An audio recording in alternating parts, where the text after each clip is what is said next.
I'd like to welcome you to the Village Council meeting of Monday, February 12th, 2018. Will the clerk please call the roll? Yes. Present. Yep. Yes. Let's all stand for the Pledge of Allegiance.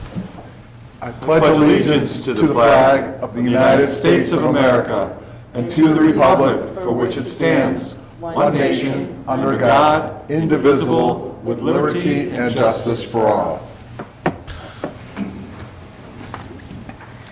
You have in your packets this evening a draft of the minutes from our previous meeting on January 22nd. Any questions, comments? If not, I would seek a motion to approve it this time. So moved. Second? Hearing a motion and a second, will the clerk please call the roll? Yes. Yes. Yes. Consent agenda. All items on the consent agenda are routine or have been brought forward at the direction of the Board of Commissioners and will be enacted with one motion. If discussion is desired, that item will be removed from the consent agenda and considered separately. Item A, to pass a resolution endorsing the Metropolitan Mayor's Caucus Greenest Region Compact 2. Item B, to approve payment of invoices on the warrant list dated February 12, 2018 in the amount of $132,408.12. Item C, to approve the supplemental warrant list dated February 12, 2018 for manual checks, payroll, and recurring wire transfers in the amount of $367,550.25.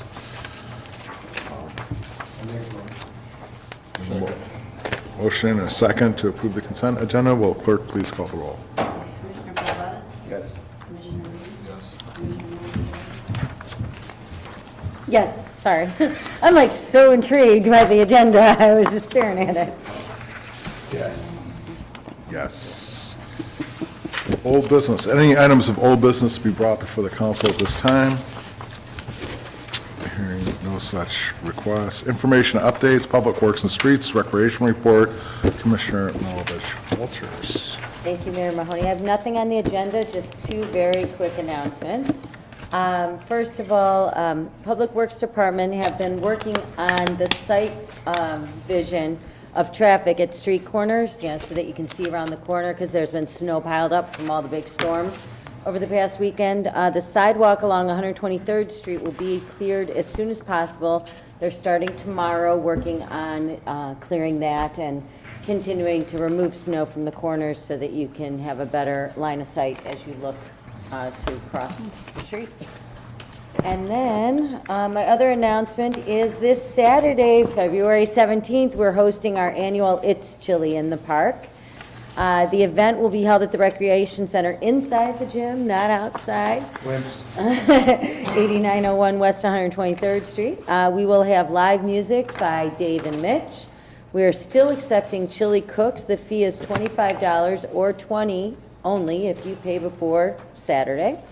It is a Cassie-sponsored event, so there are prizes for first, second, and third place. And People's Choice gets a $100 prize. If you would like to attend and taste all the chili that they have to offer, the fee is only $5. For any more information, please contact our director, Mose Ricky, 708-671-3760.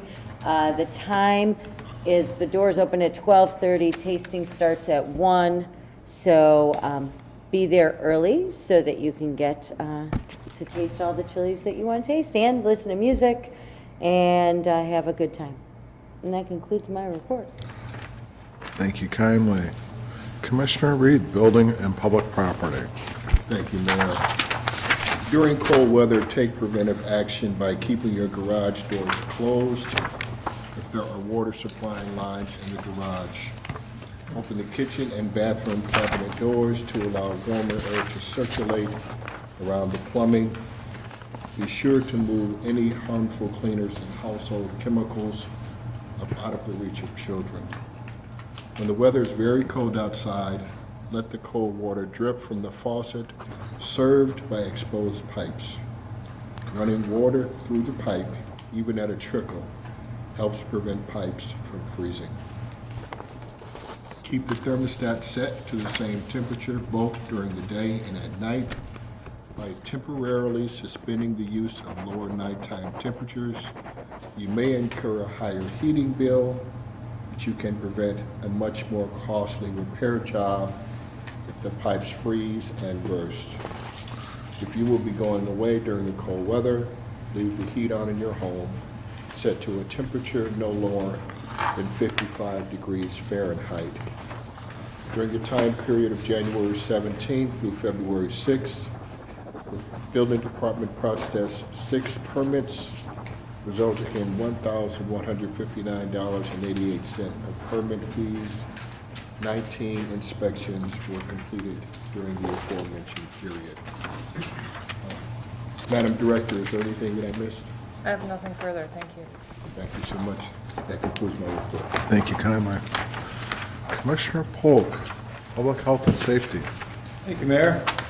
The monthly police activity report from 27th of January through the 11th of February. 2,053 calls for service. Been snowy out there. 109 adjudication tickets, 51 traffic tickets, an additional 98 written warnings, 34 verbal warnings, 27 case reports, arrested 15 adults, no juveniles, thankfully, impounded 3 vehicles, performed 23 senior checks, an additional 48 citizen assists, and 19 community contact hours. So that's what Palos Park Police Department's been up to. A reminder from our partners in the fire service, the Palos Park Fire Protection District, as well as the Lamont Fire Protection District for our new Palos Park residents who live under the auspices of the Lamont Fire Protection District, have asked those that can or are able to help in shoveling out fire hydrants. Ideally, a 3-foot space around the hydrant that's closest to their home. This is a short job that can save precious minutes for firefighters if there's an emergency. It's also useful for those of us that have curbs to clear a path to the curb in order to allow access. So there are 340 odd fire hydrants in the village of Palos Park, not including our new residents.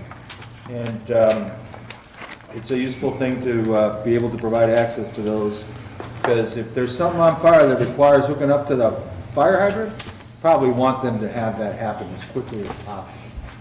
So again, for those of you that are able, or if you've contracted your snow removal services, via probably a small additional fee to help the Palos Park and Lamont Fire Protection Districts to dig out the fire hydrants.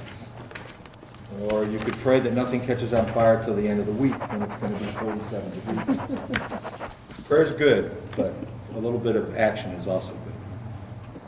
A couple of other issues that I just want to make the town aware of. I've asked the Palos Park Police Department to conduct a citizen survey this year. We'll be mailing out surveys as well as having the survey on the Palos Park Police website. Those will go out Early March. early March. They'll be available for about a month and a half. At least the one on the website will be. The goal of the survey is to solicit opinions and recommendations that help us to decide how well the department meets residents' needs and expectations. And we'll look with interest about contacts that people have had with the Palos Park Police Department, how safe they feel in their homes or businesses, how safe they feel in the neighborhoods, and how safe they feel given the present level of police activity or presence in their neighborhood.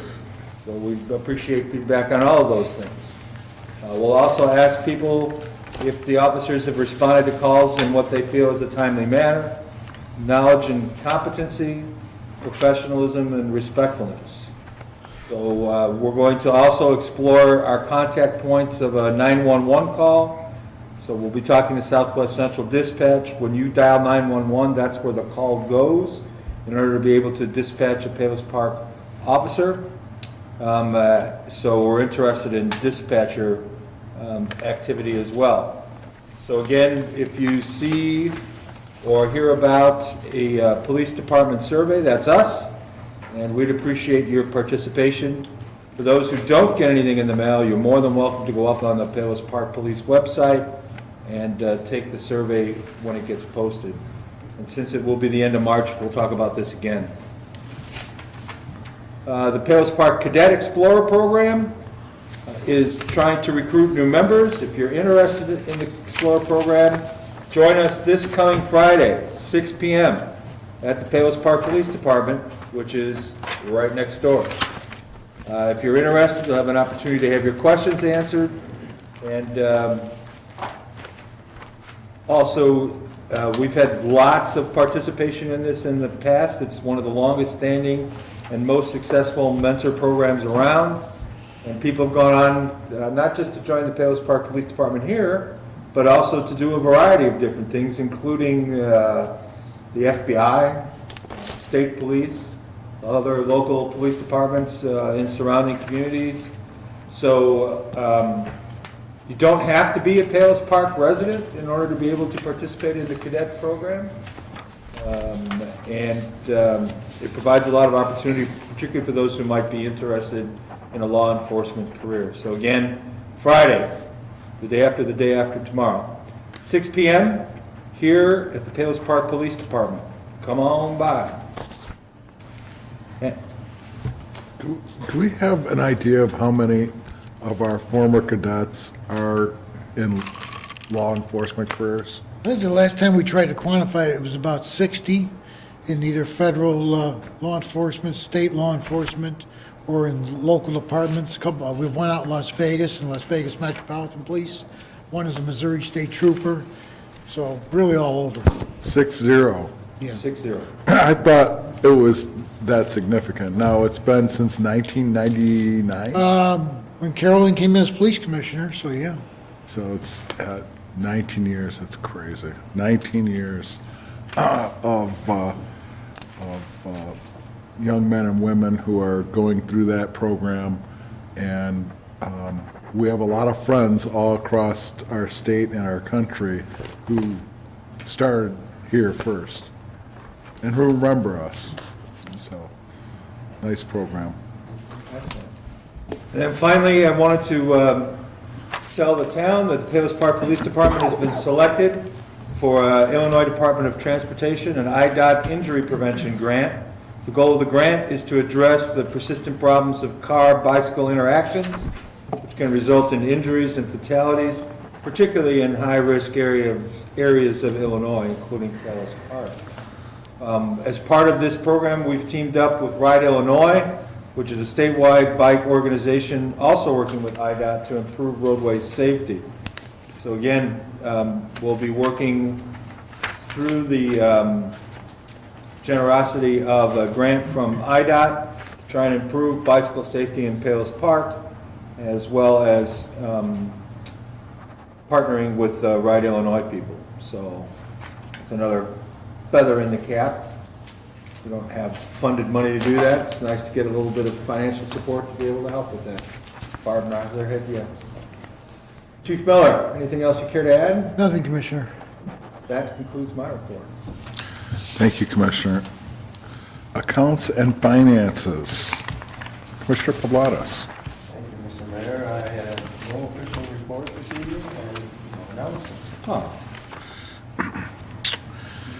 That leads it to me, and I just want to make a mention of thanking our public works and our public safety departments for a lot of overtime, a lot of extra work this weekend, and by all accounts, from what I hear, a job very well done.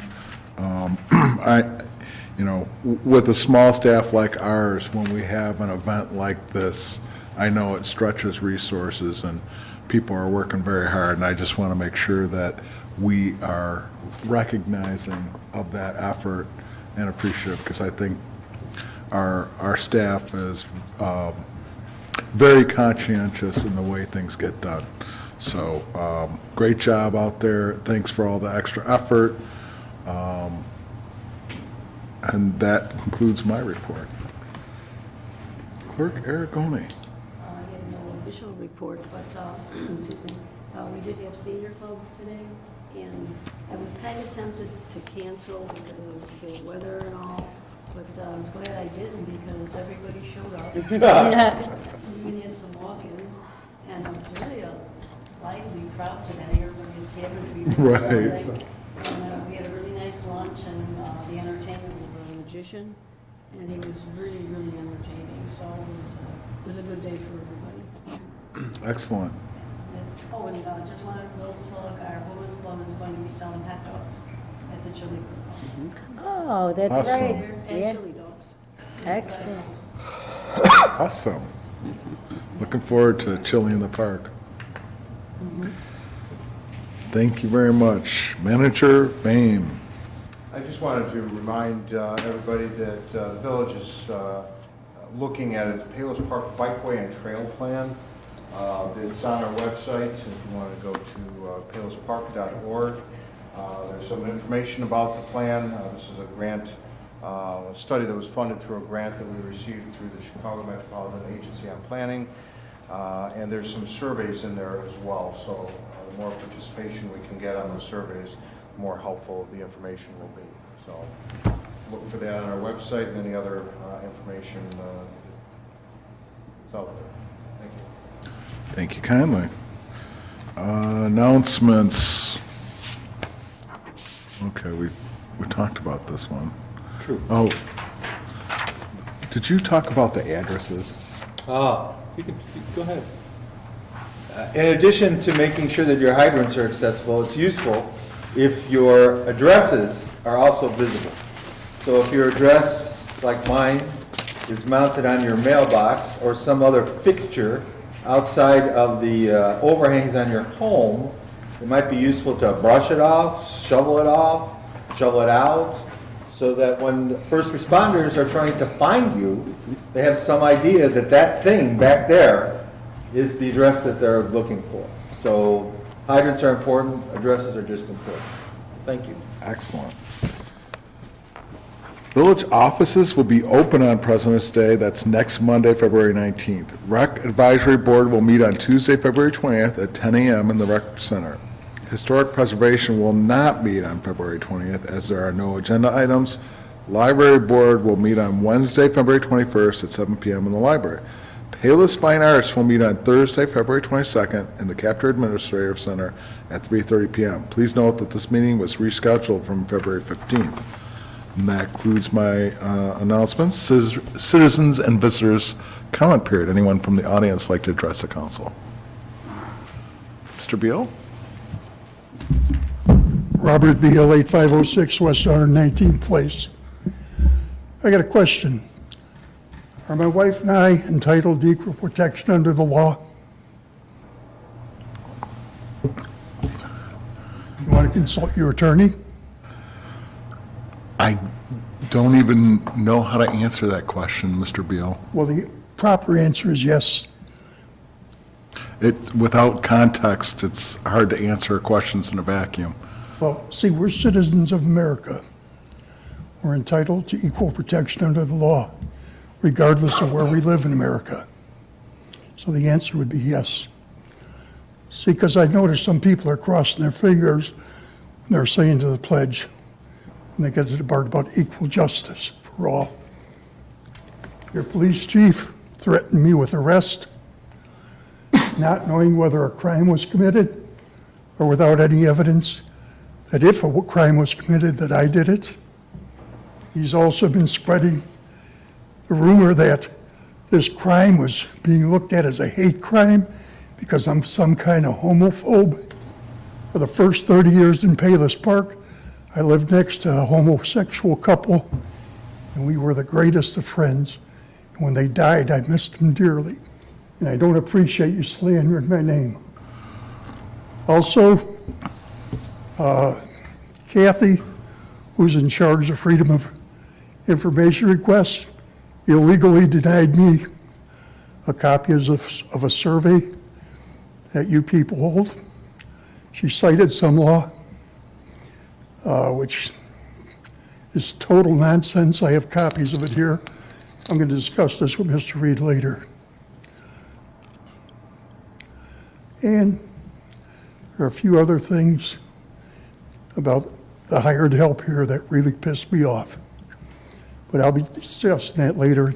Hopefully he'll relay that to you, and you can fire half of these clowns. Thank you. Thank you, Mr. Beal. Anyone else from the audience like to address the council? Hearing no such request at this time, I would seek a motion to adjourn the meeting at this time. Hearing a motion and a second, all in favor? Aye. Any opposed? Motion carries. Thank you all, and Stay good safe out evening. there. 83 and, oh, okay, yeah, I'm gonna say, And I think that, 27 yeah.